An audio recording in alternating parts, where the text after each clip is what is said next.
سبحان الله والحمد لله ولا إله إلا الله. Assalamu alaikum wa rahmatullahi wa barakatuhu. This is Brother Abid. I'm representing Tayybah Times. That's Qabila Taybah's newsletter. We're here doing an interview with one of our new members of the Qabila. It's his first time taking a Maghrib class, and it's obviously also his first time taking a course with Tayybah. So what were you expecting coming into this class? Actually, I was expecting. It's different than I expected. It's a lot of people are here. There's a lot of faces in here. The instructor, it's a lot of stuff going on. You know, it's not what I expected. Basically, I expected to come into a regular classroom, an instructor, a couple of students, but it was definitely a huge different than what I expected. Definitely. Alhamdulillah. So we're now in the second week of the last breath, which is the fiqh of death and inheritance. It's February 12th, Saturday. So after now, we're basically close to halfway through the second weekend. How much has your what you've seen of the comparative fiqh and the wisdom in these things? How has it affected you since you started coming here last week? To be honest with you, it's a huge effect on me. It's a lot of different stuff that I learned. It's basically before I took the class, people think about death. Every person knows that they're gonna die. Every person knows this time is gonna come and die. But there's a lot of stuff people don't know, that what death is about, the process of it, what happens before, what happens after. So there's a lot of stuff that I used to hear from different people, this is what's gonna happen. This person say this is what's gonna happen. That person.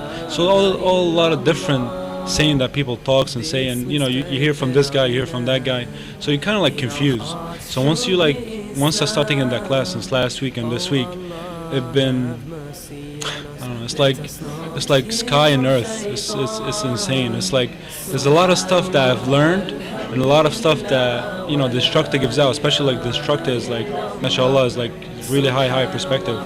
I have learned so much stuff on it, and to be honest with you, it feels what I know about death before is totally different what I know now. So all the stuff that I've heard before, it kind of got confirmed now. Especially the instructor tells you what's gonna happen and all the stuff all been proven by scholars and all that stuff. So it's everything's 100% clear. And to be honest with you, I recommend this to anyone as far as any person takes it, because whatever you know is different whatever you don't know.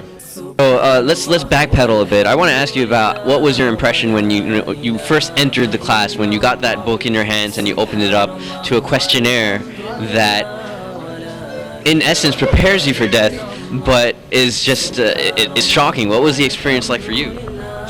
And to be honest with you, it's the first thing that happened is when I came into the class, they gave me the book, handed me stuff, I sat down, and I'm I opened the book to see what I have, and it was very shocking, because the first question was, are you ready to die? And right there and then, it's I was self-centered, I don't even know what the answer is, I don't even know what was the question for, I don't even know what class I'm going to. So it was definitely a big hit for me, and I was to be honest with you, I was kind of nervous, but after I went through the class, now I know what the first question is about. It's definitely it's a big difference now. Sorry, my name is Muslim man. I'm from Staten Island, and this is my, lost count. Too many to count. So one of the unique parts of this class is that we had a questionnaire in the beginning that I'm sure none of us were prepared for. Do you have some kind of recollection of that questionnaire? What were your thoughts? Basically, at first, I was I'm not ready to die yet. And then, later on after the class, it's become more easier and easier to prepare myself for death. So, and the first time it was a shock. I'm you know what, I'm not even going to bother answering because I know I'm not ready. So I just put my pen down, I'm not even going to bother because I know I'm not ready. Alaikum rahmatullah. I'm Brother Najim. This is my fifth seminar. Also coming from Queens. Queens tables right here. So in this seminar in particular, we have something unique. Because when you open that book, you have a questionnaire that it'll just blow you away. Do you have any kind of impressions left over from that questionnaire? Yes, I actually took the questionnaire home, and I took it to my wife and I started reading her the questions because it's something that we had never done before. But I actually had Arshad's book, so we was looking at his answers. But in general, so but I covered up the bad things. So yeah. So, but alhamdulillah, I mean, it was things that we never really thought about and mapped out, for our future. So it was very beneficial. Okay. One of the things that the various qabila do is that after the class or during the class, they start gathering something called gems, and that stands for genuinely enlightened moment. And what that is basically you'll hear a hadith or something that the sheikh said or something in the class that really struck you and you found particularly, as it says, enlightening. Can you remember one such gem at the top of your head? I would definitely say the pregnant and the embryo. That was like, I never thought that like after certain days, like like after like 80, 120 days, what happened is that the person, the angel comes in and blows the soul, like on the embryo, and then it becomes like regular soul. Then you're gonna have to wash it, and it will be like just regular any other human beings, any other Muslim.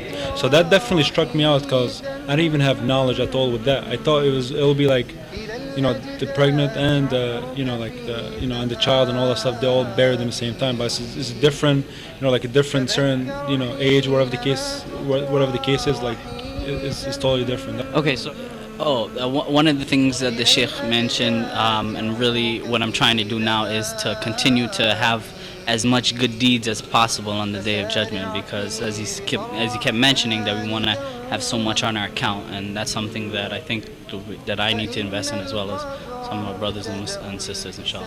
Yeah, basically once the Sheikh was telling us how to visit the sick, he said if you make dua for the Sheikh, that I believe 70,000 angels will make dua for you at that moment. That really touched me because my parents do visit a lot of sick people. I'm like, that encourages me to visit them, and it's also a sunnah, our obligation to visit them. Alhamdulillah. Another question is that you've been coming to the Tayybah seminars on and off for several years now. So what do you think of overall the Tayybah activities that we have going on, the volunteers in and outside of the class? Alhamdulillah, I think the Tayybah is a very dedicated group of brothers and sisters, and they're striving.